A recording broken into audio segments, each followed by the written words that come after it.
Assalamualaikum warahmatullahi wabarakatuh. Innal hamdalillah nahmaduhu wa nasta'inuhu wa nastaghfiruh wa na'udzu billahi min shururi anfusina wa min sayyiati a'malina. May yahdihillahu fala mudilla lahu wa may yudlil fala hadiya lahu. Asyhadu an la ilaha illallah wahdahu la syarika lahu wa asyhadu anna Muhammadan abduhu wa rasuluh. Qala Allah Ta'ala fi kitabihil karim, ya ayyuhalladzina amanu taqullaha haqqa tuqatih wa la tamutunna illa wa antum muslimun. Amma ba'du, fa inna astaqal hadithi kitabullah wa khairal hadi hadi Muhammadin sallallahu alaihi wasallam wa syarrul umuri muhdatsatuha wa kullu muhdatsatin bid'ah wa kullu bid'atin dhalalah wa kullu dhalalatin finnar. Allahumma salli ala Muhammad wa ala alihi wa ashabihi wa man tabi'ahum bi ihsanin ila yaumiddin. Ayyuhal ikhwah azani wa azakumullah, alhamdulillah.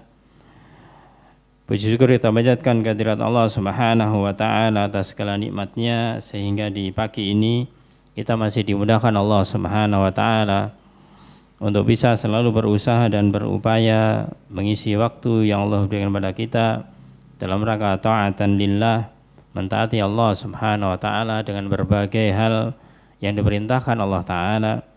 Di antaranya adalah talabul ilm ini. Ayyuhal ikhwah azani wa azakumullah. Kita melanjutkan menyampaikan tentang hadis-hadis yang dirangkum oleh Imam An-Nawawi rahimahullah ta'ala di dalam Arba'in An-Nawawiyahnya. Hadis yang kita bacakan masuk kepada hadis yang ke-22. Di dalam hadis yang ke-22 temanya tentang Thariqul Jannah, yaitu jalan menuju surga. Bunyi hadis yang dinukilkan oleh beliau yaitu an Abi Abdillah Jabir ibni Abdillah al-Ansari radhiyallahu anhuma. Dari Abu Abdillah Jabir bin Abdillah al-Ansari, semoga Allah meridai keduanya, anna rajulan sa'ala Rasulullah sallallahu alaihi wasallam faqala ara'aita idza shallaitul maktubat wa sumtu ramadan wa ahlaltul halal wa harramtul haram wa lam azid ala dhalika syai'an a'adkhulul jannah? Qala na'am. Rawahu Muslim. Dari Abu Abdullah Jabir bin Abdillah al-Ansari bahwasanya ada seseorang yang bertanya kepada Rasul sallallahu alaihi wasallam. Jadi beliau menceritakan ada seseorang yang datang kepada Rasulullah SAW dan bertanya. Pertanyaan seseorang ini, faqal ara'aita, bagaimanakah pendapatmu wahai Rasul sallallahu alaihi wasallam? Makna ara'aita di sini adalah akhbirni, kabarkan kepada Rasulullah sallallahu alaihi wasallam. Beritahukan kepadaku wahai Rasulullah sallallahu alaihi wasallam. Idza shallaitul maktubat, jika saya salat maktubah, salat wajib. Saya telah melaksanakan salat wajib. Wa sumtu Ramadan, dan aku telah melaksanakan puasa Ramadan. Wa ahlaltul halal, dan aku telah menghalalkan yang halal. Wa harramtul haram, dan aku telah mengharamkan yang haram. Walam azid ala dzalika syai'an, dan aku tidak nambahi selain itu sedikit pun. Jadi hanya sholat 5 waktu, puasa Ramadan, menghalalkan yang halal, mengharamkan yang haram. 3 atau 4. Kalau 3 berarti halal haram jadi 1. Kalau 4 berarti halal sendiri, haram sendiri. Ketika setelah menyatakan ini, maka sahabat ini bertanya kepada Rasulullah SAW, a'adkhulul jannah. Apakah kalau aku melaksanakan 4 hal ini, aku akan masuk surga, wahai Rasul sallallahu alaihi wasallam. Maka Rasul tidak banyak membahas, langsung menjawab na'am, iya. Langsung menjawab na'am, iya. Maka ini menunjukkan bagaimanakah Rasul sallallahu alaihi wasallam mengetahui siapa yang bertanya. Yang dia membutuhkan jawaban, tidak perlu jawaban yang panjang. Ya. Tapi dengan pertanyaannya itu Rasul memahami bahwasanya kalau memang itu dilakukan semacam itu, memang iya, dia punya hak untuk bisa masuk surganya Allah Subhanahu wa taala. Hadis ini oleh azani wa azqullah disebutkan bahwasanya yang bertanya ini bernama An-Nu'man bin Qawqal Al-Khuzai radhiyallahu an. Yang dimana ini beliau seorang sahabat yang pernah mengikuti perang Badar dan beliau itu wafat ketika perang Uhud. Sahabat yang mulia. Namanya orang-orang yang ikut perang Badar, maka mereka adalah orang-orang yang mulia. Apalagi juga mengikuti perang Uhud. Di dalam hadis ini Jabir bin Abdullah Al-Ansari menceritakan tentang seorang yang namanya Nu'man. Nu'man tadi itu bin Qawqal Al-Khuzai yang datang kepada Rasulullah sallallahu alaihi wasallam. Yang dimana dia bertanya yang pertama adalah minta pendapat kepada Rasulullah sallallahu alaihi wasallam. Minta pendapat bukan berarti seperti gambaran kita para jamaah. Kalau kita minta pendapat, wahai fulan, gimana pendapatmu kalau misalkan ini dan itu. Kalau bahasa sekarang kita pakai semacam itu maknanya berarti ketika kita minta pendapat pada seseorang, dia menyampaikan pendapatnya, mungkin kita juga punya pendapat sendiri. Ya, akhirnya kita nanti akan mengatakan, oh itu kan seperti itu. Kalau saya tidak seperti ini. Nah ini adalah sekarang seperti itu. Tapi di sini meskipun pernyataannya demikian, itu maknanya adalah sahabat ini minta diberitahu oleh Rasulullah sallallahu alaihi wasallam. Itu adalah akhbirni, kabarkan kepadaku, berarti dia tidak tahu. Minta diberitahu oleh Rasulullah sallallahu alaihi wasallam. Namanya orang tidak tahu para jamaah, kemudian dia bertanya kepada yang lebih tahu dan yang orang lebih tahu, dia kemudian diberitahu, dia akan mengatakan ya atau dia menerimanya.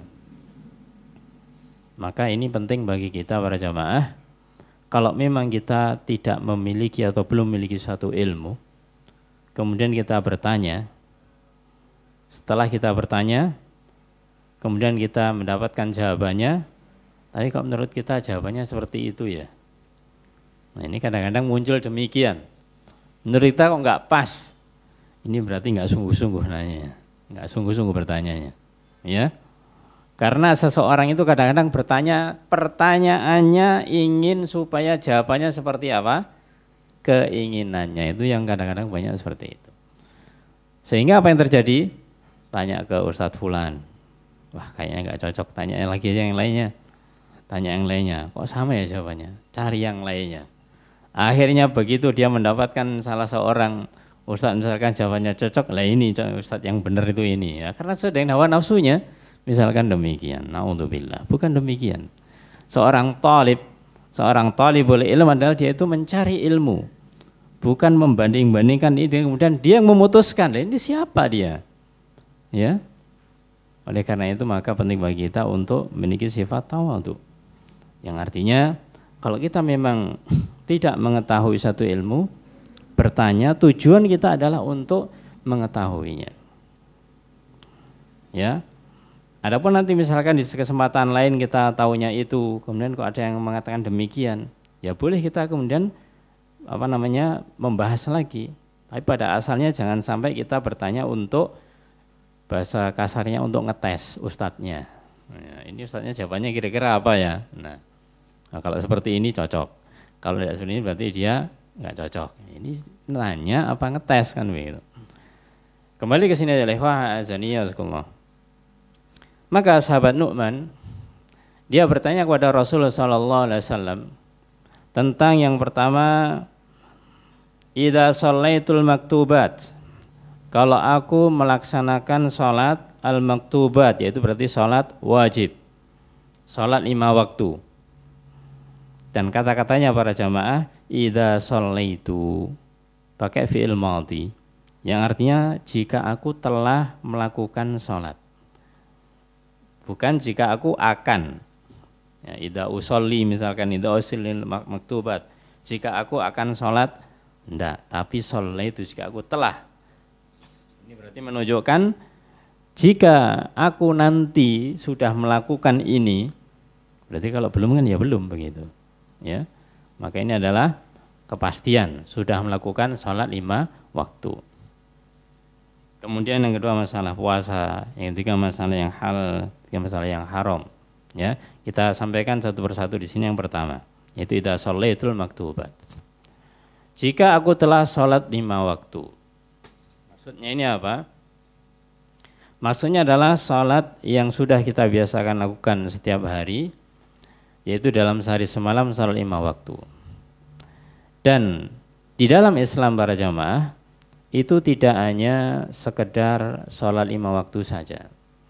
Akan tetapi lebih dari itu ada hukum-hukum yang lain yang dimana hukum ini ketika di dalam keadaan normal ini berlaku.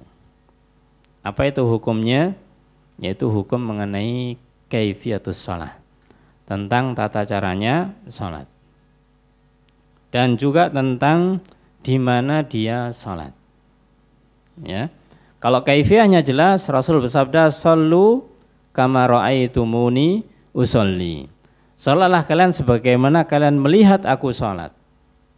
Yang artinya sholat kita itu harus sesuai dengan contoh dari Rasul sallallahu alaihi wasallam. Tidak boleh kita mengadakan cara atau syariat sendiri di dalam sholat. Nah, itu mengenai kaifiyahnya. Kemudian mengenai tempatnya, maka bagi laki-laki maka sholatnya adalah di masjid. Adapun bagi perempuan yang lebih baik adalah di rumah, meskipun tidak dilarang kalau dia ke masjid. Sehingga ada penekanan di sini, ketika kita sholat 5 waktu bagi laki-laki khususnya, maka dia hendaklah sholat di masjid. Pertanyaannya, masjid-masjid yang ada ini didirikan, itu tujuannya untuk apa? Untuk sholat kan? Sholat berjamaah. Itu semuanya ma'ruf, semuanya tahu. Setiap yang mendirikan masjid, bahkan di tempat kita di Indonesia ini yang tidak tentu ada di luar, namanya musola, ketika dibangun ya tujuannya untuk sholat berjamaah. Tujuan yang lain-lain itu sampingan. Ada kajian semacam ini, ya, ini proses saja. Alhamdulillah bisa berjalan. Tidak semua tempat bisa seperti ini. Tapi yang jelas adalah untuk sholat berjamaah. Namanya berjamaah, maka berarti ya banyak orang ada di sekitarnya itu. Maka kita tidak bisa menerima ketika ada orang beralasan, beranggapan bahwasanya yang penting kan sholat wajib. Atau tambah lagi, yang penting saya sholat wajib dan berjamaah tapi di rumah. Ya ini juga tidak benar ya. Maka di masjid ini adalah merupakan suatu kewajiban. Karena dibangunnya masjid adalah untuk sholat berjamaah. Baik. Di dalam sebuah hadis Rasulullah SAW, yaitu hadis yang derajatnya sahih dari Imam Bukhari dari Abu Hurairah radhiyallahu an, bahwasanya Rasul bersabda, laisa salatun athqalu 'alal munafiqin minal fajri wal isya walau ya'lamuna ma fihima la atauhuma walau habwa walaqad hamamtu an amural muadzin fayuqima thumma amura rajulan ya ummun nas summa akhuda syu'alan min narin fa uharriqu ala man la yahruju ila salatil ba'd. Yang artinya laisa salah, tidak ada salat athqal alal munafikin, yang lebih berat bagi orang-orang munafik. Ini menunjukkan orang munafik juga salat. Karena orang munafik itu dia menampakkan lahirnya seperti lahirnya orang-orang muslimin, kaum muslimin, tapi hatinya tidak demikian. Secara lahir menampakkan. Maka bagi mereka yang paling berat adalah dua waktu, minal fajr wal isya. Salat fajar, salat subuh, dan salat isya. Kenapa para jamaah? Nah, karena di saat itu belum ada penerangan. Ya, kalau sudah isya gelap, subuh juga gelap, kan begitu. Jadi kalau sudah masuk malam gelap, subuh juga belum terang. Sehingga kalau mereka nggak salat nggak kelihatan. Ibaratnya ketika berjamaah begitu, maka tidak selalu mengetahui ini siapa-siapa. Ya, karena masih kondisinya gelap. Maka berat bagi mereka, ya, untuk bisa sholat di dua waktu ini. Sehingga ketika mereka itu mencari celah di sini, nggak sholat isya, nggak sholat subuh, ya mereka kadang merasa aman. Ketika mau kembali lagi berat. Begitu. Padahal disebutkan oleh Rasulullah SAW, walau ya'lamuna ma fihima, kalau sekiranya mereka mengetahui apa yang ada di dalam sholat subuh dan sholat isya, maksudnya pahalanya, ganjarannya, la atauhuma walau habba, sungguh mereka akan mendatangi sholat itu walaupun dengan cara merangkak. Dengan cara merangkak artinya meskipun susah dari rumah, entah itu dalam kondisi yang sakit misalkan, ya, sehingga harus dengan merangkak, akan dilakukan kalau tahu fadilah, keutamaan sholat subuh dan sholat isya. Kemudian disebutkan oleh beliau terkait dengan sholat yang berjamaah ini, walaqad hamamtu, dan sungguh aku memiliki himmah, aku memiliki keinginan yang kuat. Ini ada yang mengatakan bahwasanya Rasulullah SAW memiliki keinginan kuat tapi memang tidak atau belum dilakukan. Tapi keinginan kuat ini akan dilakukan kalau itu memang harus dilakukan. Sehingga ada yang mengatakan bahwasanya karena keinginan kuat ini, maka itu menunjukkan bahwasanya akan dilakukan oleh Rasulullah SAW. Laqad hamamtu, aku sungguh memiliki keinginan yang kuat, an amura, aku perintahkan al muadzin, seorang muadzin untuk mengumandangkan adzan, wal yuqima, dan dia mengumandangkan iqamah, summa amura rajulan, kemudian aku perintahkan seseorang, bukan saya, bukan Rasulullah SAW, ya umun nas, agar mengimami manusia. Rasul akan merintahkan seorang untuk mengimami. Rasul sendiri kemana? Summa akhuda syu'alan min nar, kemudian aku akan mengambil yaitu seberkas api untuk narin fa uharriqu ala man la yarju ila salat. Dikatakan di sini mau mengambil kayu bakar yang itu gunanya untuk membakar, maka kemudian aku akan bakar rumah-rumah orang-orang yang dia tidak mau keluar dari dalamnya. Ini gambaran bagaimanakah keinginan yang kuat dari Rasulullah SAW untuk merintahkan kepada para sahabatnya, orang-orang saat itu yang laki-laki, kalau misalkan mereka tidak keluar rumah, akan dibakar rumahnya. Menunjukkan mereka diperintahkan untuk keluar rumah menuju masjid. Maka di sini oleh wa'azakumullah, inilah pentingnya kita selalu menekankan pada diri kita terkait dengan sholat jamaah. Ini kalau kita bawa kepada ranah fikih, memang di dalam jumhur dikatakan yaitu sunnah muakkadah, sunnahnya ditekankan.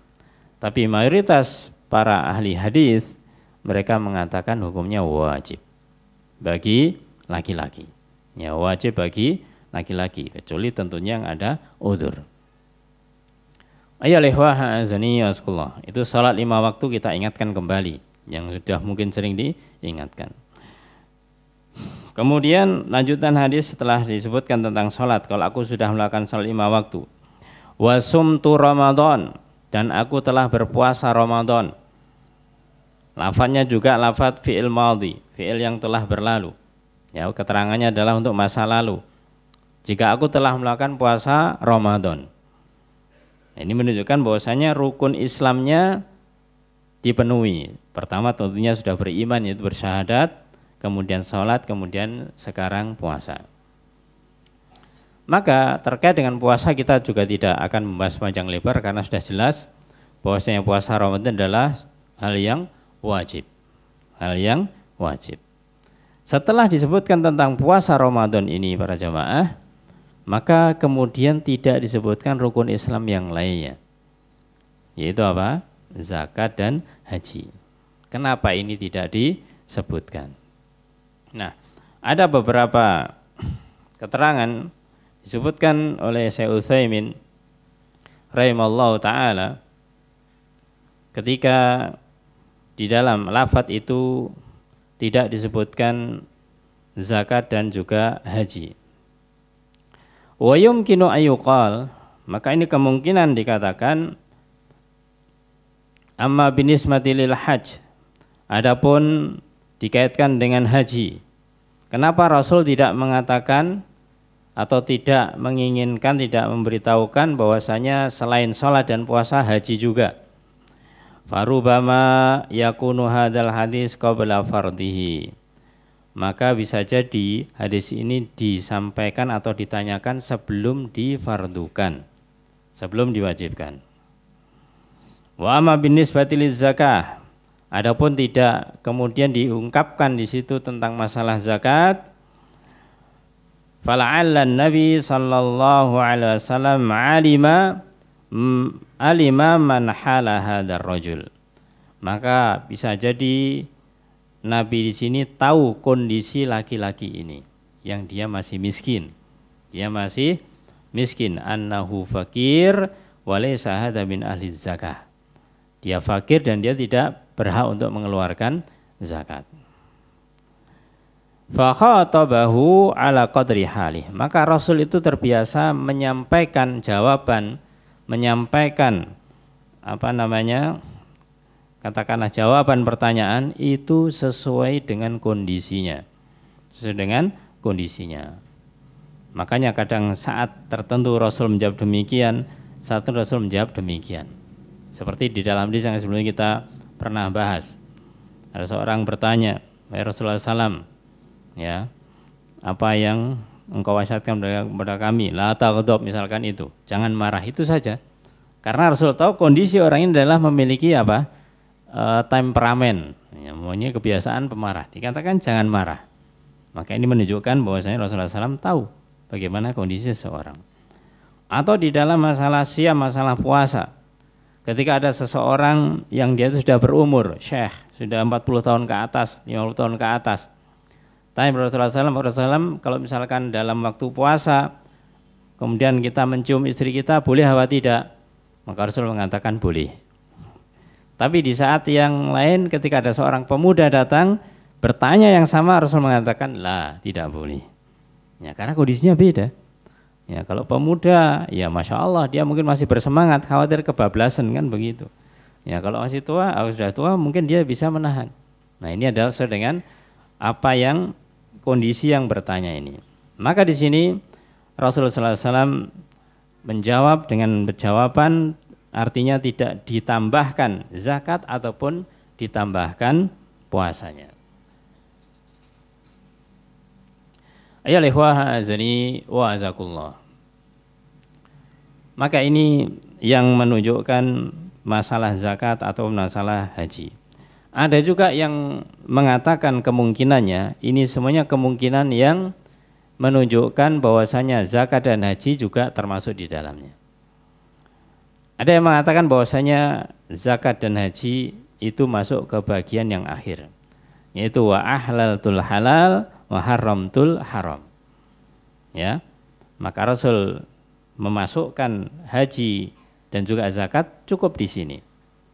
Artinya apa? Artinya di antara hal-hal yang halal, ya, maka itu adalah seorang itu melaksanakan haji dan zakat. Sebaliknya, kalau dia meninggalkan itu haram hukumnya.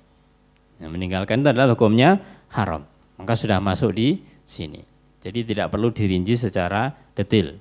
Cukup dengan wa ahlaltul halal wa haramtul haram. masuk di dalam riwayat ini. Ayyuhal-ikhwah wa azakullah. Itu tentang puasa Ramadan dan juga kemudian zakat dan haji tidak disebutkan secara khusus. Nah, pembahasan di sini yang berikutnya ini yang lebih luas adalah bagian akhir ini. Wa ahlaltul halal wa haramtul haram. Aku menghalalkan yang halal dan mengharamkan yang haram. Maka di sini ada dua hal yang secara dasar itu harus kita pahami dan nanti insyaallah di akhir kita simpulkan. Kalimat pertama bahwasanya wa ahlaltul al halal, yaitu aku menghalalkan yang halal. Ini maknanya apa? Maka disebutkan maknanya adalah dengan meyakini kehalalannya. Kalau urusan halal, maka ini cukup dengan meyakininya. Cukup dengan meyakininya.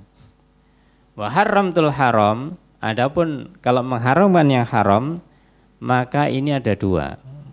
Meyakininya dan meninggalkannya. Meyakininya dan meninggalkannya. Kenapa demikian? Ketika halal kok cukup meyakini, kemudian haram harus meninggalkan, ya. Maka berdasarkan hadis yang juga mungkin pernah kita sampaikan, Rasul bersabda, "Manahaitukum anhu fajtanibuh." Apa yang aku larang bagi kalian darinya, maka jauhilah. Yang dilarang tentunya hal yang haram. Maka Rasul mengatakan apa? Fajtanibuh, jauhilah. Jadi yakin itu haram, kemudian dijauhi. Sebaliknya wa ma amartukum bihi, adapun yang aku perintahkan padanya, fa'tu minhum mastata'tum. Kalau aku perintahkan berarti halal, boleh, ya. Maka lakukan semampu kalian. Namanya semampu kalian, ini ada yang mampu, ada yang tidak. Ya. Apatah lagi dibawa kepada masalah-masalah yang mubah, masalah-masalah barang, makanan misalkan. Apakah makanan yang halal ini harus dimakan? Makanan yang halal itu harus dimakan apa tidak? Kembalinya adalah kepada yang mubah. Mau makan silahkan, tidak juga silahkan. Ya, tidak harus dimakan. Kalau hal yang mubah harus dimakan, ya berat. Ya, kita harus makan semuanya, ya susah kan demikian. Tapi kalau yang haram, yakin itu haram, harus ditinggalkan. Harus ditinggalkan. Maka inilah titik penting di dalam hadis ini. Kalau urusannya dengan yang halal, maka cukup dengan meyakininya itu halal. Boleh dilakukan, boleh tidak. Tapi kalau yang haram, meyakini itu haram dan harus ditinggalkan, tidak boleh dikerjakan. Baik, kita sampaikan beberapa dalil-dalil terkait dengan hal ini. Yang pertama dari ayat Allah Subhanahu wa taala surat Al-Baqarah 121. Di dalam ayat itu Allah berfirman, alladzina atainahumul kitab yatslunahu haqqa tilawatih ulaika yu'minuna bih wa may yakfur bihi fa ulaika humul khasirun. Yang artinya orang-orang yang telah kami beri kitab, orang telah kami beri kitab, yatslunahu, yang mereka membaca kitab-kitab tersebut, haqqa tilawatih, dengan sebenar-benar bacaan, dengan bacaan yang seharusnya semestinya. Ulaika yu'minuna bih, itulah orang-orang yang beriman dengannya. Wa may yakfur bihi, dan barang siapa yang mereka itu kufur, ingkar, fa ulaika humul khasirun, itulah orang-orang yang merugi. Maka dikatakan oleh para ulama salaf, di antaranya adalah Ibnu Mas'ud dan Ibnu Abbas radhiyallahu anhuma, menafsirkan ayat ini, mereka mengatakan bahwasanya yatslunahu haqqa tilawati, mereka membaca kitab ini dengan sebenar-benar bacaan. Maknanya mereka memahami Alkitab, memahami Al-Quran. Ketika mereka memahami Al-Quran, maka mereka menghalalkan apa saja yang dihalalkan Al-Quran. Dan mereka mengharamkan apa saja yang diharamkan oleh Al-Quran. Dan tidak mengubah dari tempat aslinya. Ini kata beliau, yaitu kata para sahabat radhiyallahu anhum ajma'in. Jadi maksudnya dengan membaca yang semestinya adalah maknanya menghalalkan yang dihalalkan Al-Quran dan diharamkan dalam Al-Quran. Apakah dalam hadis tidak? Itu sudah menjadi konsekuensi. Yang diharamkan di dalam Al-Quran, kemudian tidak ada di dalam Al-Quran tapi diharamkan di dalam hadis, maka ini maknanya sama. Artinya hukumnya sama, yaitu sama-sama haramnya. Karena Allah berfirman dalam ayat yang lainnya surat Al-Hasyr, "Wa ma atakumur rasul fakhuduh wa ma nahakum anhu fantahu." Apa yang datang kepada kalian dari Rasul sallallahu alaihi wasallam, ambillah. Kalau Rasul mengatakan ini halal, ya ambil itu halal. Kalau Rasul mengatakan itu haram, ya itu haram. Maka diambil, diikuti. Ya, yang dilarang dijauhi. Ini ayat yang menunjukkan terkait dengan halal dan haram. Maka sebaliknya, kalau orang mereka itu membalik, jadi masalah yang halal, ada orang yang dia itu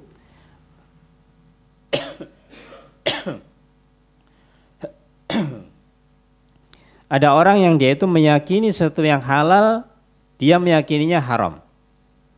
Atau sebaliknya, ada sesuatu yang haram dia yakini halal. Walaupun dia itu misalkan yang halal, dia meyakini yang halal adalah haram, maka dia orang kafir. Maka dikatakan di dalam ayat, wa may yakfur bi, siapa yang kufur, ingkar, maka dia termasuk orang-orang yang merugi. Seharusnya ini dikatakan apa? Halal, tapi dia katakan haram. Atau sebaliknya yang haram, dia mengatakan halal. Dia mengatakan halal, walaupun dia itu tidak memakan yang haram, dia juga kafir. Ini yang berat, ya. Artinya apa? Kayak kalau yang haram tadi kan masalah keyakinan dan harus ditinggalkan. Dia meninggalkan yang haram tapi meyakini yang haram itu adalah halal, ini juga kafir. Sebagaimana masalah sholat. Bagaimana masalah sholat? Kalau ada orang dia itu meyakini sholat 5 waktu tidak wajib, dia mengingkari sholat 5 waktu tidak wajib, walaupun dia melakukan sholat 5 waktu, maka kalau dia mengingkarinya dengan i'tiqad, dengan keyakinannya, dia keluar dari Islam. Meskipun dia melakukannya. Kok bisa, kok ada? Ya bisa jadi dia melakukan bukan karena i'tiqad, karena i'tiqadnya tidak wajib, maka dia melakukan sewaktu-waktu saja atau ketika ada orang dan yang lainnya. Nah, ini harus didudukkan. Ada juga orang yang mereka itu dia meyakini bahwasanya sholat 5 waktu adalah wajib, ya. Tapi dia melakukan, kadang tidak dan yang lainnya. Ini lebih ringan, dosanya masih besar, tapi lebih ringan daripada orang masalah i'tiqad. Nah, maka jangan disamakan antara orang yang dia itu mengingkari dengan amalan, artinya tidak melakukannya, dibandingkan dengan hati atau dengan i'tiqad. Yang lebih berat adalah masalah i'tiqad. Ya lihwa azani wa azakullah. Kemudian di dalam penjelasan yang lainnya, di dalam ayat Allah SWT surat Al-Maidah ayat yang ke-87 dan 88. Di dalam ayat itu Allah berfirman, ya ayyuhalladzina amanu la tuharrimu thayyibati ma ahallallahu lakum wa la ta'tadu innallaha la yuhibbul mu'tadin wa kulu mimma razaqakumullah halalan thayyiba wattaqullaha alladzi antum bihi mu'minun. Yang artinya ya ayyuhalladzina amanu, wahai orang beriman, la tuharrimu, janganlah kalian mengharamkan thayyibati ma ahallallahu lakum. Mengharamkan hal-hal yang thayyib, hal-hal yang baik yang itu dihalalkan oleh Allah untuk kalian. Jadi jangan mengharamkan yang Allah halalkan. Wala ta'tadu, dan jangan kalian melampaui batas. Ini catatannya nanti di sini. Wala ta'tadu, jangan melampaui batas. Innallaha la yuhibbul mu'tadin, sesungguhnya Allah tidak suka pada orang-orang yang melampaui batas. Wa kulu, makanlah oleh kalian mimma razaqakumullah, dari apa yang Allah telah rezekikan kepada kalian, diberikan kepada kalian. Apa yang dimakan? Halalan thayyiba, halal lagi baik. Kemudian wattaqullah, takwalah kalian kepada Allah Ta'ala, alladzi antum bi mu'minun, yang kalian dengannya memiliki keimanan, itu beriman kepada Allah Subhanahu wa Ta'ala. Ayat ini turun, ini asbabun nuzulnya disebabkan adanya suatu kaum yang dia itu menolak makan salah satu makanan yang baik, makanan yang halal. Dia menolak makan. Asalnya dia itu karena ingin zuhud terhadap dunia. Zuhud kan bagus, ya. Tapi masalahnya dia ingin zuhud, menolak makan itu, tapi dia ingin hidup sengsara. Ada makanan tidak mau makan, adalah halal itu. Alasannya zuhud. Tapi dia punya keinginan, sudah daripada saya begini saya tak hidup sengsara saja. Maksudnya sengsara ini dia inginnya seperti orang yang zuhud semacam itu. Ini berarti namanya melampaui batas. Ya, maka dikatakan wala ta'tadu, jangan melampaui batas. Kemudian yang lainnya, ada sebagian mereka yang dia itu mengharamkan terhadap dirinya sendiri. Makanannya halal, maka dia mengharamkan untuk dirinya sendiri. Kok bisa? Ya, mungkin karena dia bersumpah, saya tidak akan, demi Allah tidak akan makan makanan ini. Padahal makanannya halal. Kalau tidak makan berarti dia apa? Mengharamkan untuk dirinya, ya, karena sumpah. Atau memang dia mengharamkan untuk dirinya. Maka meskipun dia itu mengatakan makanan ini haram untuk dirinya, maka tidaklah kemudian makanan itu menjadi haram untuk yang lain. Tetap adalah makanannya adalah makanan yang halal. Makanan menjadi haram. Misalkan dia punya sesuatu, ya, atau diberi sesuatu, enggak, ini haram bagi saya, maka itu bagi dirinya, ini berarti dia melampaui batas. Kemudian dimakan orang lain, ya enggak apa-apa, wong itu halal, kan begitu. Kemudian ya ikhwah azani wa azakullah,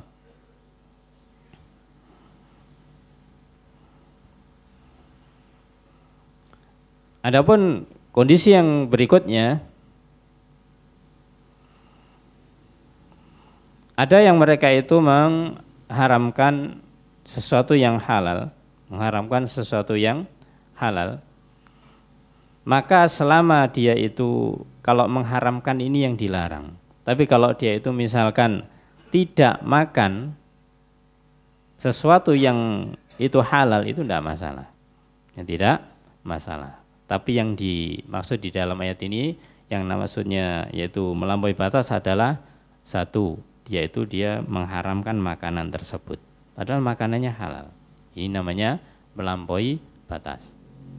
Maka dikatakan dalam ayat berikutnya, makanlah apa yang Allah rezekikan bagi kalian yang halalan thayyiba. Kemudian di dalam ayat ini pula, maka kita bisa mengambil pelajaran, hendaklah seseorang yang dia itu dalam kondisi tertentu, mungkin kita juga, yang suatu saat yang tadinya kita itu boleh makan makanan tertentu, tapi karena kondisi kita itu kemudian tidak memungkinkan, apalagi dilarang oleh dokter misalkan, ya, orang yang dia itu misalkan punya darah tinggi, nggak boleh makan apa? nggak boleh makan sate misalkan. Nah, ya. Ya, kalau orang misalkan dia punya darah tinggi oleh makan sate masih punya keinginan, itu normal. Itu normal. Karena biasanya memang orang kalau sakit itu tuh yang diinginkan itu adalah sesuatu yang dilarang gitu. Ya. Orang sakit punya darah tinggi, yang diinginkan apa? Ya semacam itu yang diinginkan. Ya. Ya karena apa ya? Karena memang itulah godaannya, Ya, itu tidak masalah. Tapi kalau dia karena misalkan kondisinya sudah saya supaya tidak sakit lagi, kemudian ini, ya, kemudian biar sehat terus, sudah wis, makanan itu adalah makanan yang haram, ya, makanan yang haram. Dia sudah tidak makan lagi, tapi sampai ke tingkat mengharamkannya. Nah, ini yang melampaui batas. Kalau dia alasannya, ya sementara waktu karena masih ada potensi kambuh, ya sudah kita tidak makan dulu. Ditawari kita tidak mau, bukan mengharamkannya, karena kita masih menjaga kesehatan, itu boleh. Ya, yang penting jangan sampai mengatakan nggak apa-apa makan aja kalau bagi saya itu haram. Misalkan biar ini kebablasan kata-kata haram begini ya. Maka dikatakan dalam ayat tadi halalan thayyibah, halal lagi baik. Halalnya tetap, baiknya sesuai kondisi. Ya, sesuai kondisi. Kalau memang kita makan satu itu adalah tidak madarat bagi kita, berarti halal thayyiban. Tapi kalau ada satu makanan yang itu misalkan ada madarat bagi kita, ya makannya itu halal mungkin tidak baik bagi kita, masih baik bagi orang lain. Demikian.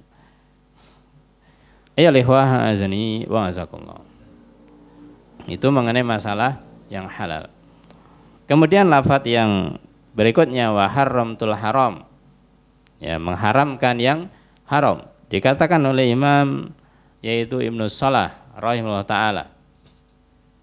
Dia mengatakan bahwasanya yang dimaksud di dalam lafadz ini adalah ada dua hal. Tadi sudah kita sampaikan di awal. Yang pertama adalah meyakini keharamannya. Wa haramtu al haram. Aku mengharamkan yang haram, maksudnya meyakini. Ya, ini haram, dia yakin itu haram. Kemudian yang kedua, tidak melakukan keharaman tersebut. Dia tidak melakukan keharaman tersebut, maksudnya dijauhi. Yang menjauhi hal yang haram tersebut. Ini kalau haramtul haram. Berbeda dengan menghalalkan yang halal, maka cukup dengan meyakininya saja. Tidak mengharuskan untuk melakukannya atau untuk memakannya. Kalau misalkan itu makanan, tidak harus. Ada roti, ya ada buah dan yang lainnya, itu halal semuanya. Ya tidak harus kita makan semuanya, itu semuanya halal. Ya, kita cukup meyakini ini halal, ya ini halal, ini halal. Mau makan silahkan deh, silahkan. Ya tidak ada masalah. Ayyuhal azani wa azakumullah. Ini wa haramtul haram.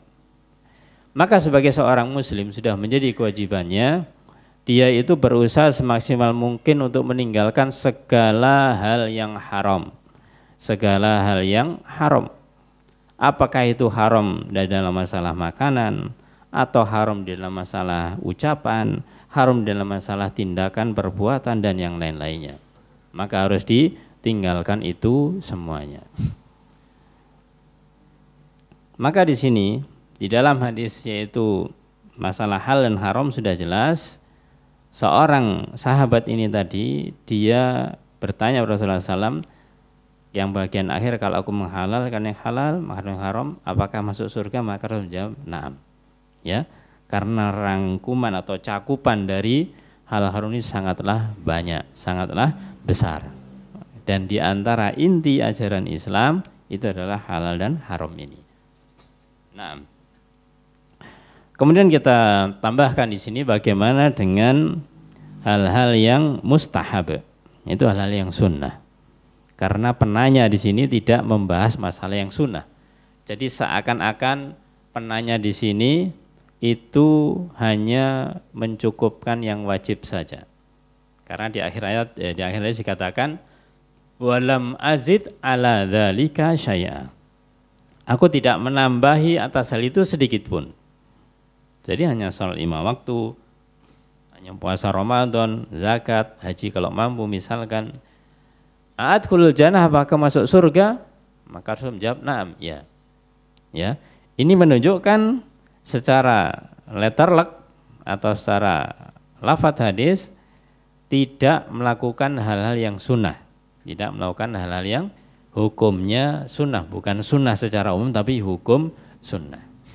Nah, di sini ayo ikhwah azani wa azakullah, kita perlu mengulang kembali, menyampaikan kembali tentang masalah hukum ini supaya tidak salah paham.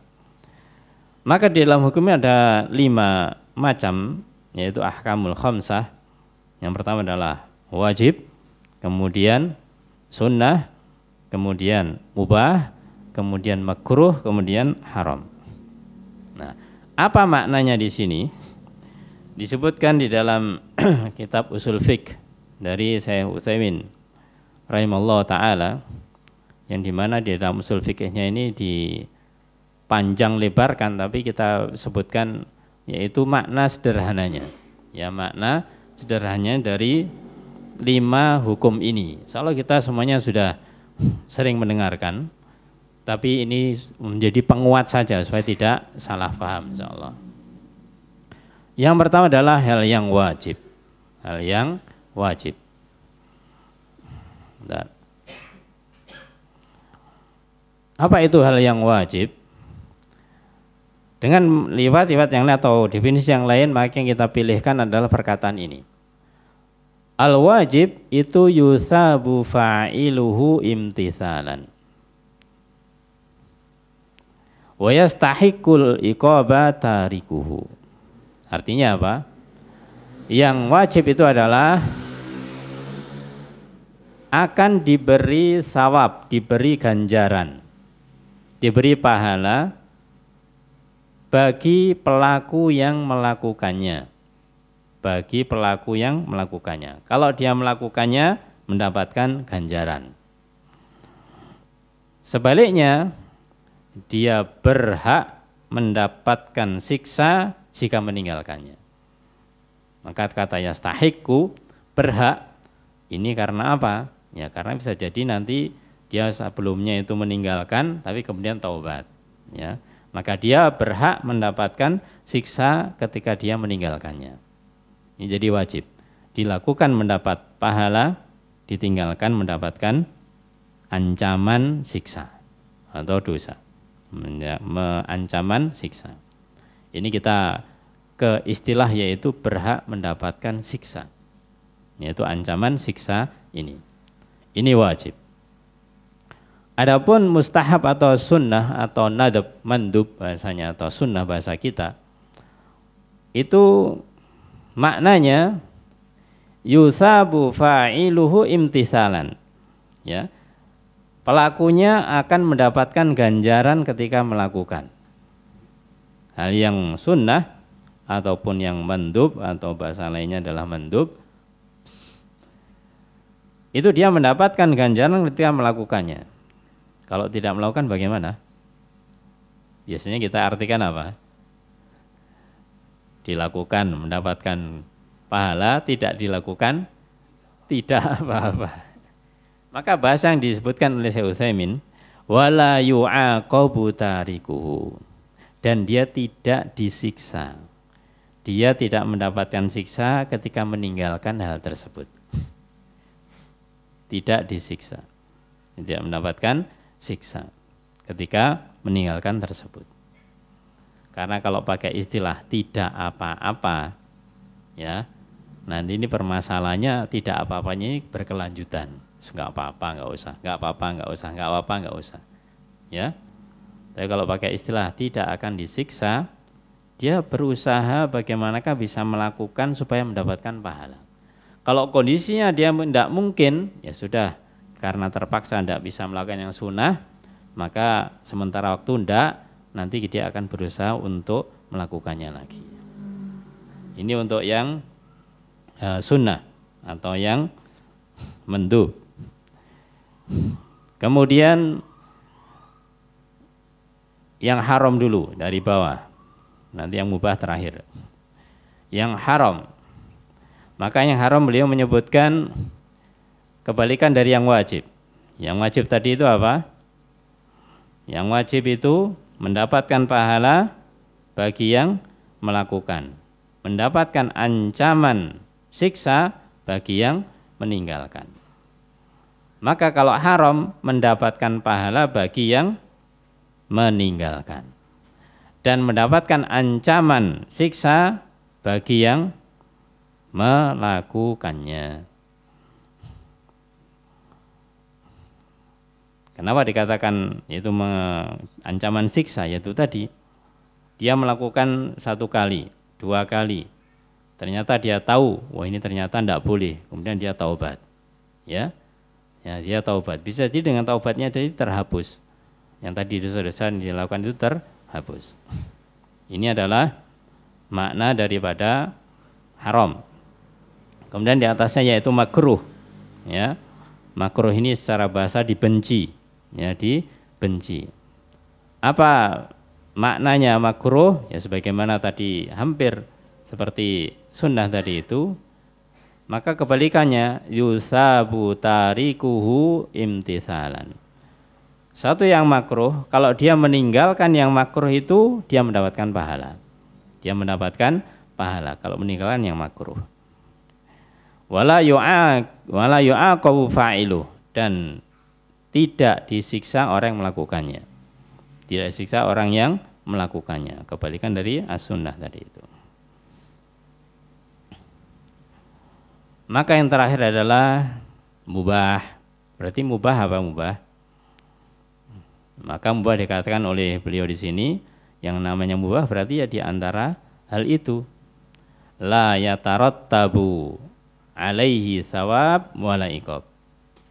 Yaitu tidak ada konsekuensi, kompensasi terkait dengan pahala ataupun siksa. Orang melakukan yang mubah atau sesuatu yang mubah ini, dia tidak ada konsekuensi pahala dan juga siksa. Seperti misalkan makan, mau makan ya silahkan, tidak makan silahkan.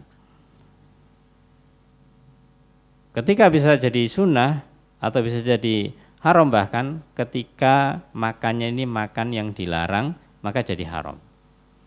Ya, makannya boleh, tapi ketika dia itu yang dimakan ternyata haram, jadi haram. Atau dia itu melakukan cara mendapatkan makanan dengan cara yang haram. Kalau sunnah, dia ketika ada makanan yang halal, kemudian dia melakukan adab-adab makan, maka jadi sunnah. Maka jadi sunnah. Baik. Ayol ikhwah azani waskullah. Ini sedikit mengingatkan kembali terkait dengan 5 hukum yang kita pahami atau yang kita ketahui.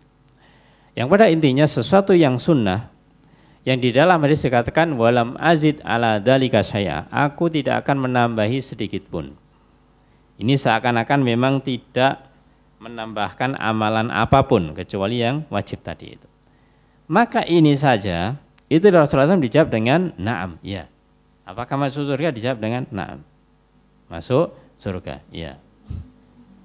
Nah, kalau yang begini saja, yang wajib-wajib saja, itu dijanjikan masuk surga, apatah lagi kalau ditambah dengan yang sunnah, Masya Allah.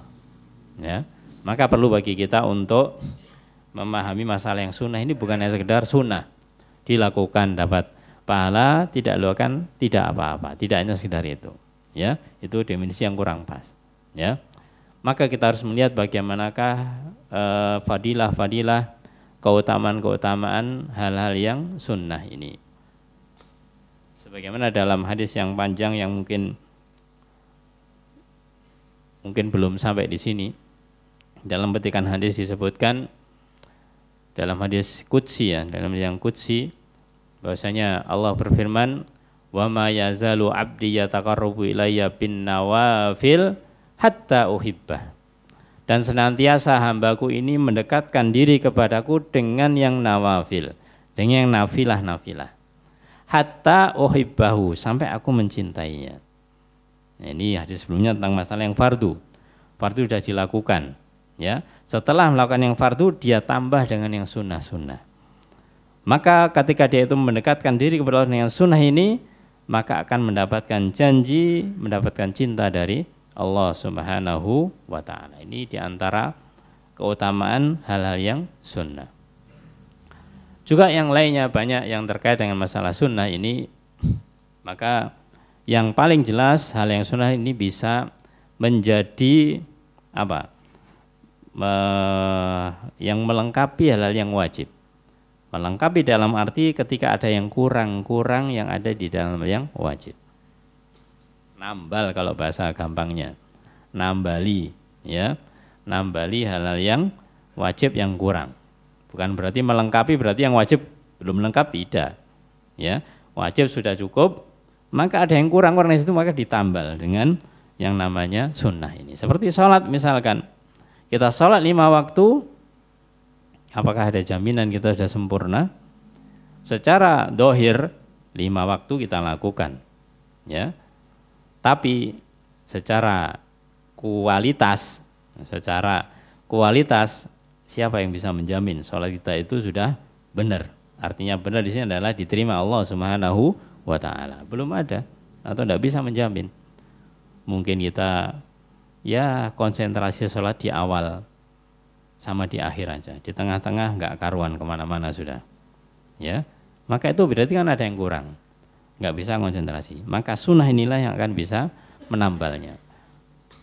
Karena ketika kita sholat sunnah, kita sendiri bisa jadi lebih, yaitu konsentrasi. Ya, maka ini yang bisa menjadi penambah nanti untuk sholat-sholat sunnah kita yang lainnya. Itulah ya lihwahazani wazkullah yang terkait dengan hal ini. Maka di akhir hadis bahwasanya ketika Rasul ditanya tentang masalah apakah masuk surga, beliau menjawab na'am. Ini menunjukkan bagaimanakah pintu atau jalan menuju surga itu sangat banyak. Dan mau yang simple juga ada. Seperti ini ringkaskan. Hanya sekedar sholat 5 waktu, kemudian puasa Ramadan, menghalalkan yang halal, mengharamkan yang haram. Seakan-akan hanya itu saja, ya. Dan Rasulullah SAW menjawab dengan pas. Mungkin sahabat ini ketika bertanya, itu memang tidak perlu butuh penjelasan yang panjang. Yang dilakukan itu seperti itu juga, seperti itu. Maka selama dia melakukan seperti itu, maka dia akan mendapatkan pahalanya. Ada sebuah hadis yang mirip dengan hal ini, yaitu anna rajulan sa'ala Nabi sallallahu alaihi wasallam. Ada seseorang yang bertanya kepada Rasulullah sallallahu alaihi wasallam anis shalah, tentang masalah salat. Fa akhbara anna khamsun, bahwasanya salat itu 5 waktu. Faqala, maka dia mengatakan hal alayya ghairuha, apakah ada yang lain selain itu? Qala la, tidak ada. Rasul ketika ditanya tentang masalah sholat, apa sholat yang harus aku lakukan? Ini seorang bertanya. Rasulullah menjawab sholat 5 waktu saja. Ya, apakah ada yang lain? Rasulullah SAW awalnya Rasul menjawab la, tidak ada. Illa antatawwa, kecuali yang sunnah. Artinya tidak harus namanya sunnah ini, ya, antatawwa. Summa sa'alani saum, kemudian dia bertanya tentang masalah puasa, wal hajj wasyara'i, dan syariat lainnya.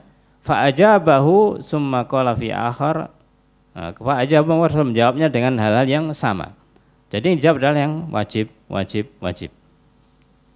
Apakah ada yang lain? Tidak, kecuali yang sunnah. Yang lain adalah sunnah. Begitu. Maka kita sudah disebutkan demikian, awalnya ditekan pada yang wajib. Maka laki-laki ini kemudian mengatakan wallahi la azidu ala hada, aku tidak akan menambah hal ini, wala angkusu min, dan aku tidak akan menguranginya. Apa yang disampaikan Rasulullah SAW? Faqala, maka Rasul kemudian mengatakan aflah in sodaqah, dia akan beruntung, dia akan sukses in sodaqah, dia jujur, jika dia benar. Artinya jika dia melakukannya, tidak hanya bertanya tok, tapi dilakukan dalam kesehariannya. Atau dalam lain, in tamassaka bima umira bihi dakhalal jannah. Kalau dia berpegang teguh dengan yang diperintahkan, maka dia akan masuk surga. Maka di sini para jamaah yang ditekankan adalah tidak hanya sekedar keinginan, tidak hanya sekedar keinginan, tapi wujud nyatanya ada. Sehingga ketika dikatakan apakah masuk surga, Rasul mengatakan na'am, iya. Ya, karena lafadznya tadi adalah lafadz fi'il madhi. Kalau aku sudah melakukan ini, sudah melakukan ini, maka Rasul mengatakan iya, na'am. Tidak kemudian menjawab yang berbagai macam. Terkait dengan masalah surga ya lihwa azaniyaskullah, tentunya banyak jalan, banyak amalan yang bisa kita lakukan untuk ke sana. Kalau terkait dengan masalah sholat ini, maka tidak hanya sholat maktubah, tidak hanya sholat sunnah saja. Di antaranya ada beberapa hadis yang menunjukkan tentang kaitannya dengan masuk surga yang sholat ataupun selain sholat.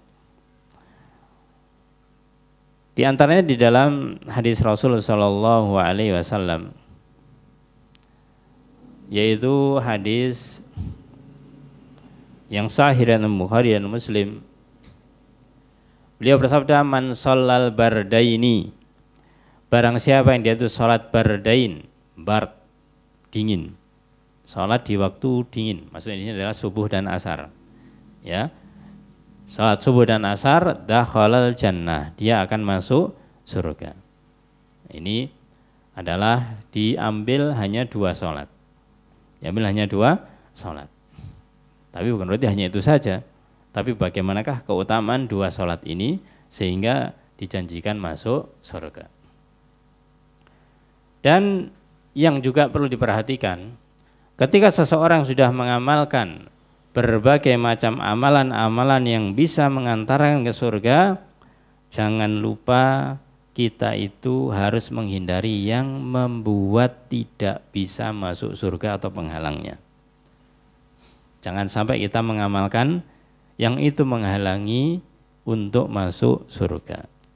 Jadi selain janji masuk surga, maka ada juga mawani', ada juga penghalang-penghalang masuk surga. Apa di antaranya? Di antaranya adalah tentunya adalah dosa. Maka dalam hadis dikatakan la yadkhulul jannah qati'un. Tidak akan masuk surga siapa? Qati', orang yang memutuskan tali silaturahim. Ya. Ini adalah bisa menjadi penghalang orang masuk surga. Artinya apa para jamaah? Walaupun tadi kalau kita mengacu kepada yang awal, ya, mengacu pada yang awal, seakan-akan hanya melakukan yang wajib itu, ternyata ini tidak dilakukan, dia itu memutuskan tali silaturahim, maka tidak terpenuhi. Perintahnya adalah untuk menyambung, ya. Qati' berarti masuk yang mana? Wa haramtul haram. Aku mengharamkan yang haram, ya. Maka kita dilarang untuk memutuskan tali silaturahmi. Kalau itu ternyata kita memutuskan, berarti melakukan yang haram, ya. Melakukan yang haram, maka itu tidak menghalangi untuk masuk surga. Juga di dalam hadis yang lainnya, la yadkhulul jannah man fi qalbihi mithqala dzarratin min kibr. Bahwasanya tidak akan masuk surga orang yang di dalam hatinya meskipun ada sebesar biji sawi berupa kibr, berupa kesombongan. Ketika kita mungkin mendengarkan hadis ini para jamaah, kok bisa ya hanya sedikit saja nggak boleh masuk surga, nggak bisa masuk surga? Maka jawabannya sebenarnya mudah saja. Namanya surga adalah tempat apa? Ya, tempat yang mulia, tempat yang nikmat, ya. Tidak ada di sana adalah yang namanya dosa. Maka kalau dia itu masih memiliki dosa, ya sudah, nanti dia itu akan dibersihkan dulu di neraka ini, di neraka. Maka itu yang bisa menghalangi masuk surganya Allah Subhanahu wa ta'ala. Ayo lihwa azani wa azakumullah. Maka itu beberapa keterangan lain yang dimana untuk bisa masuk surga itu memang banyak amal yang bisa dilakukan, tapi jangan sampai kita itu melakukan mawani'nya, yaitu penghalangnya. Tayyib. Kemudian kita sebutkan di sini tentang fawaid, yaitu faidah-faidah hadis yang barusan kita bacakan. Di antara faedah hadis yang barusan kita bacakan ya ikhwah azani wa azakumullah, dari hadis yang ke-22 di sini, yang pertama bahwasanya kita akan melihat di dalam hadis itu bagaimanakah semangatnya para sahabat. Semangatnya para sahabat ketika mereka tidak mengetahui kemudian bertanya, yaitu mencari ilmu, mencari jawaban. Dan kita tidak ragukan lagi bahwasanya riwayat hadis yang ada itu banyak yang modelnya semacam itu. Sahabat bertanya kepada Rasulullah SAW tentang ini, tentang itu, ya, mereka bersemangat. Maka bagi kita tentunya, karena memang tidak di zaman Rasulullah SAW, maka bertanyanya kita bagaimana? Ya bertanya kepada yang punya ilmu. Fas'alu ahla dzikri in kuntum la ta'lamun. Tanyakanlah kepada ahlul dzikr, ahlul ilm, ketika kalian tidak mengetahuinya. Kalau di Rasul memang langsung, ya karena Rasul adalah pemutus. Jadi ini benar, ini salah, ini halal, ini haram. Nah kalau kita, maka kita bisa bertanya kepada orang yang alim, yang punya ilmu, atau kita mungkin dengan membaca buku yang ada. Kemudian yang kedua, faedah yang bisa kita ambil dari hadis itu, kita sebagai seorang muslim punya kewajiban, yaitu untuk bertanya hal-hal yang kita tidak tahu.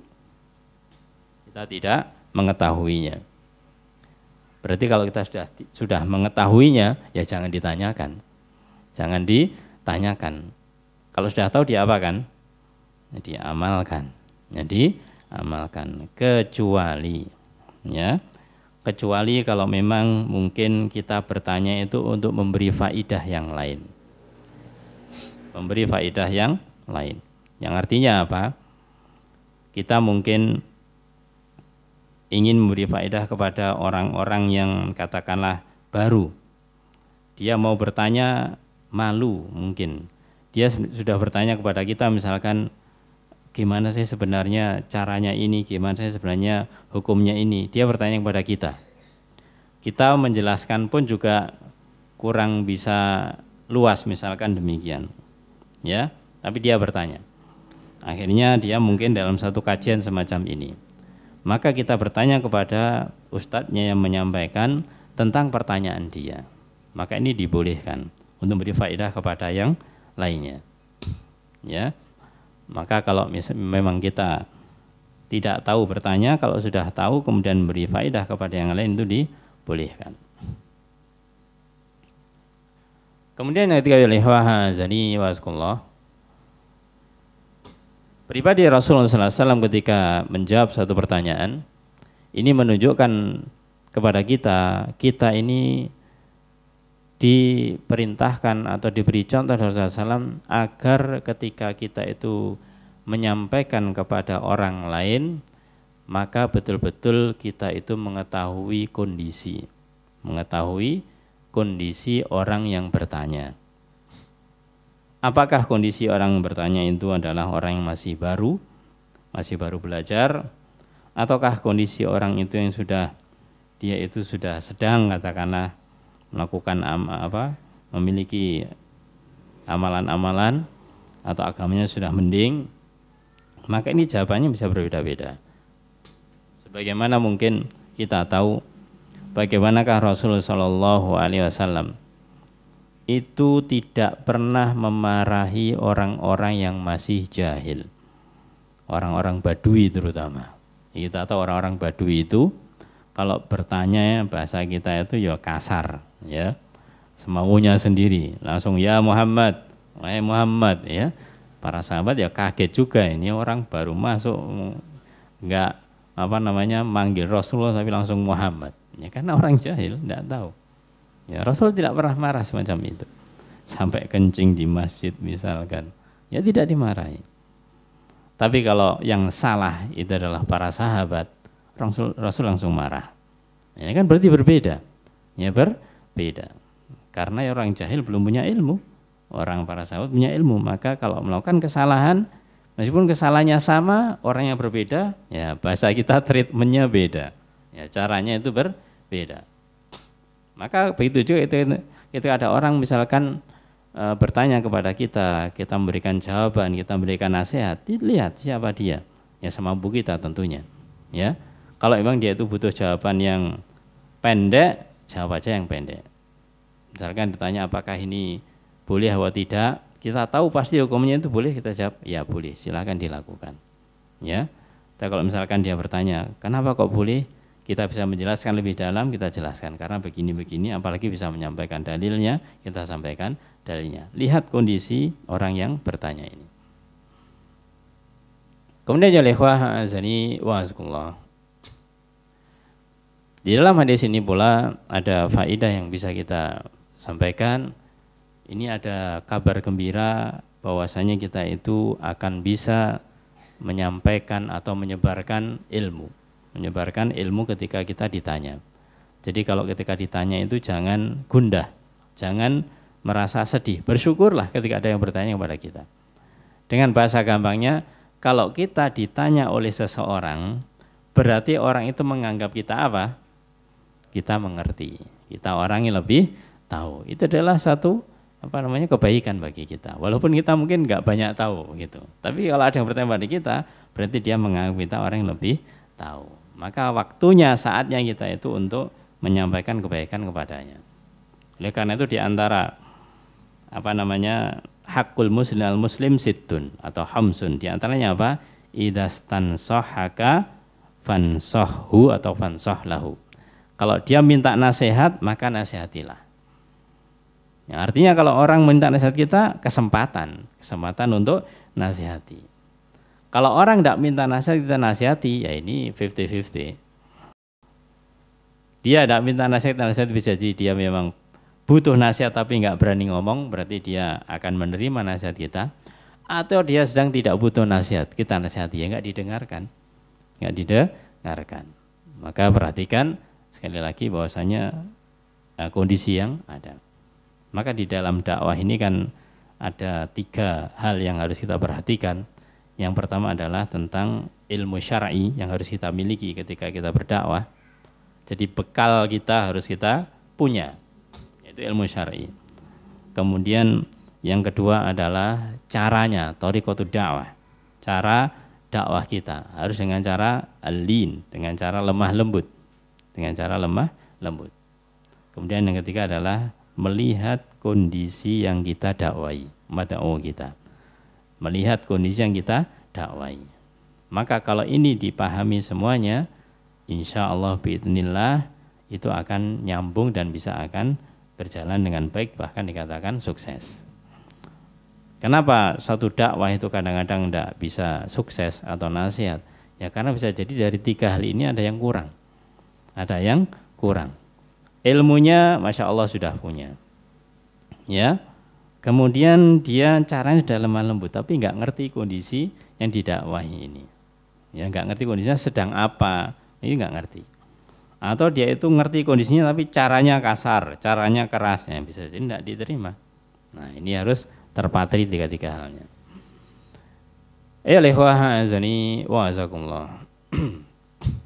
Kemudian di dalam hadis tadi disebutkan bahwasanya para sahabat ini memiliki kesungguhan atau semangat di dalam menuntut ilmu, sehingga ini menjadi suri tauladan, menjadi uswah hasanah. Tidak menjadi uswah hasanah bagi para generasi yang berikutnya. Kemudian di dalam masalah isi hadis, masalah sholat, masalah puasa, masalah yang halal dan haram, maka telah kita jelaskan panjang lebar tadi, yang pada intinya ini kita sebutkan lagi apa yang disampaikan oleh Syekh Utsaimin rahimahullah ta'ala, yang dimana beliau katakan di dalam faedahnya hirsus sahabati ala su'alin nabi, semangatnya para sahabat terhadap atau bertanya kepada Rasul sallallahu alaihi wasallam. Wa fihi annal ghayata min hadhil hayah yaduhul jannah. Karena tujuan akhir dari kehidupan ini adalah masuk surga. Wa fi aidan ahamiyatus shalawatil maktubah. Maka yang penting juga adalah salat 5 waktu. Wa ana sababun lidukhulil jannah. Ini adalah sebab masuk surga.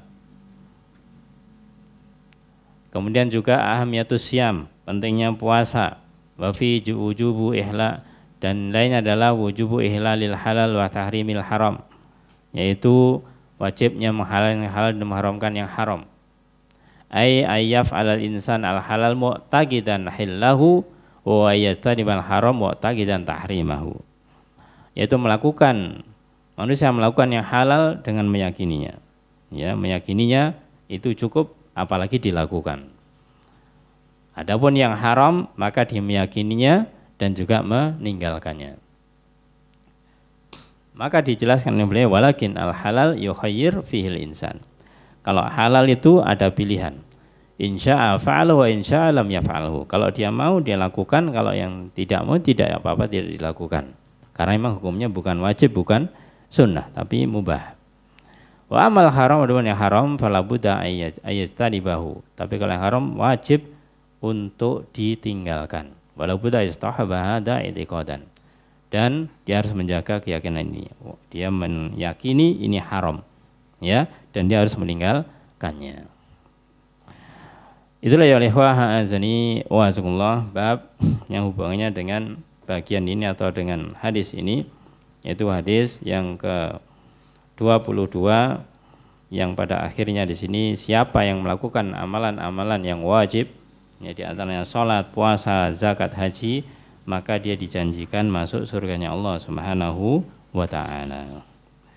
Dan di antara jalan masuk surga, maka sebagaimana yang sering kita dengarkan, yang saat kita lakukan, Rasulullah SAW juga bersabda, man salaka tariqan yaltamisu fi ilman sahalallahu lahu bi tariqan ilal jannah. Jadi jalan menuju surga di antaranya adalah dengan cara salaka tariqan yaltamisu fihi ilman, yaitu meniti jalan untuk mencari ilmu, talabul ilmu semacam ini.